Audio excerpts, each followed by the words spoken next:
Catching a cheating partner is devastating. Just ask Jane Slater, an on-air NFL correspondent who recently made news for how technology led her to discover her ex-boyfriend's philandering ways.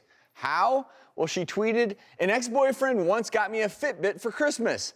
I loved it. We synced up, motivated each other, didn't hate it until he was unaccounted for at 4 a.m. and his physical activity levels were spiking on the app. Wish the story wasn't real." Aww. What's the moral of the story? Don't wear your Fitbit to bed, for heaven's sake. That's not the moral of the story. The moral of the story is don't cheat. Oh, yeah, that's right. That's the moral.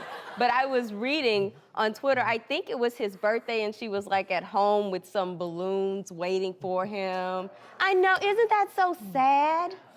Well, no, the bullet is dodged. In fact, the Fitbit probably saved her from a potential lifetime of heartache. Yep. I mean, think about it this way. It's better to find out if he's a cheater sooner than later. While you're at home with balloons, like that hurts. Well, this isn't just Fitbits, though. Quite frankly, any technology now. Well, GPS devices. Yeah, on the phone. On the phone, and you can keep people on a short lease. Unless it's a child you're worried about, or your significant other is going somewhere that it's dangerous, putting themselves in harm's way, and you kind of need to know what they're doing. Okay, that's a different scenario. But in general, to be able to tell where your significant other is all the time, I don't think that's a good idea. Well, and in this case, with the... That's a lot. That's snooping. With the fitness, what shall I call them, wristbands, you know, their primary purpose is to track your activity.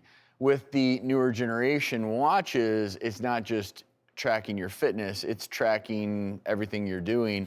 In this case, I'm certainly not recommending people get a fitness band for their partners to see if they're cheating, but I mean, 1 in 4 Americans are using this. So a lot of folks are using these fitness tracking devices. So you just have to...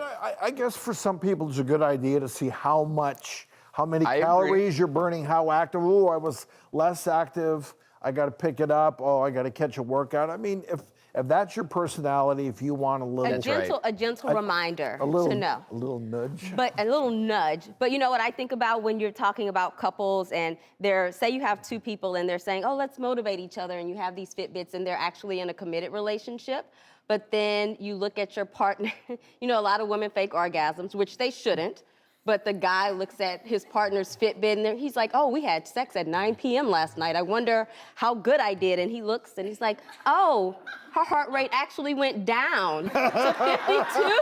And the vibration number went down and the accelerometer didn't peak out. And that's my point exactly, is if you start tracking everything, or let's say you go out to a nice dinner and you decide to go on a nice stroll after dinner, and you're trying to enjoy the stars.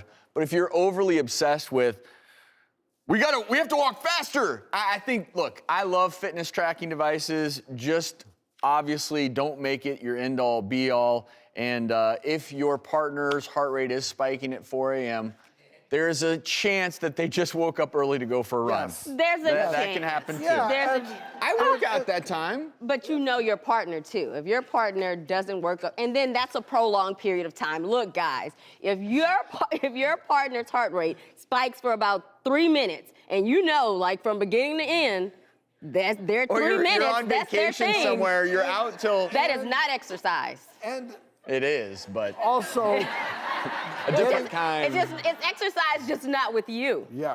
Getting back to relationships, if there's doubt, if the trust isn't there, then you shouldn't be in the relationship. That is very true. Have the conversation. If you have any doubts, ask, confront. You have to be secure. If you're in a relationship and you're worrying about what somebody is doing and where they're at, then that's not healthy.